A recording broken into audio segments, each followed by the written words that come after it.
Akil Porter-Williams, 5 minutes. Thank you, Tēnā koe. Thank you for the opportunity to speak and take the short call.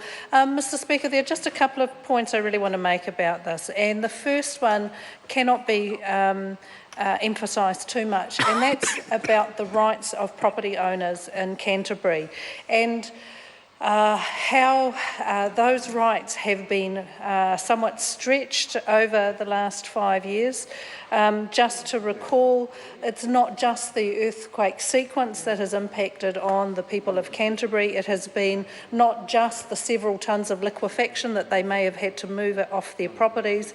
It's the fact that the latest rates valuations turned up in their letterboxes, and there were some significant difference in property values that they had to contend with, that there are issues around coastal hazards, that there are issues around Section 72 notices going on land information memoranda.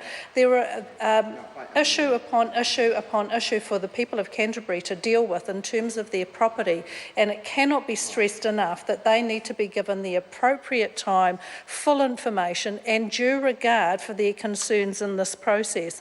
And I am not comfortable that that is actually occurring when we have 4 Canterbury bills before the people of Canterbury to make submissions on, 2 of them with quite significantly truncated processes, select committee processes to deal with. This is a group of people that actually deserves the time, the patience to have all the information presented to them and to be given the opportunity to consider it properly and to know that this House will actually consider their views, not give them a few weeks to consider a huge range of information that impacts many of their lives, impacts the way that the regional council will be made up. It impacts the way that the regeneration of the city will occur, and it impacts on their property rights. And if there's one thing that the people of Canterbury don't need, is a government standing over them demanding that they actually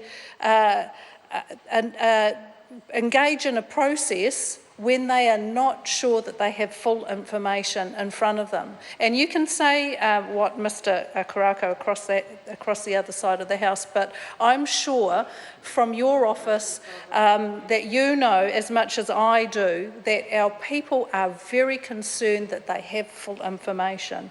Let's face it, we're not entirely sure that the surveying techniques that were used, that were out of normal practice, will not impact on boundaries of certain people, and that those people will have the opportunity to have those disputes resolved appropriately, because the surveyors are indemnified within this bill. There are some real major concerns for Cantabrians, and I'm really concerned that the list member across the other side of the House finds this amusing. I don't find it amusing at all. We have currently 300 disputes. As the process of rebuilding goes on, there may be more. So we must give due regard for the concerns of people of Canterbury. Thank you, Mr. Speaker. And we must get the assurance of the Select Committee that they will be given the due regard, the information and the due regard that it deserves. Because there are issues, for example, right now, where properties do not comply with planning laws. And it is really important that we get these matters resolved. I mean, I can't state it more strongly. The people of Canterbury, the homeowners of Canterbury, deserve to know exactly where their property boundaries are. On top of everything else that is currently going on in Canterbury, we must make sure that they have all the information they need, and that this information is given and their consultation is given due regard. Thank you, Mr. Speaker. I call Newt Karako.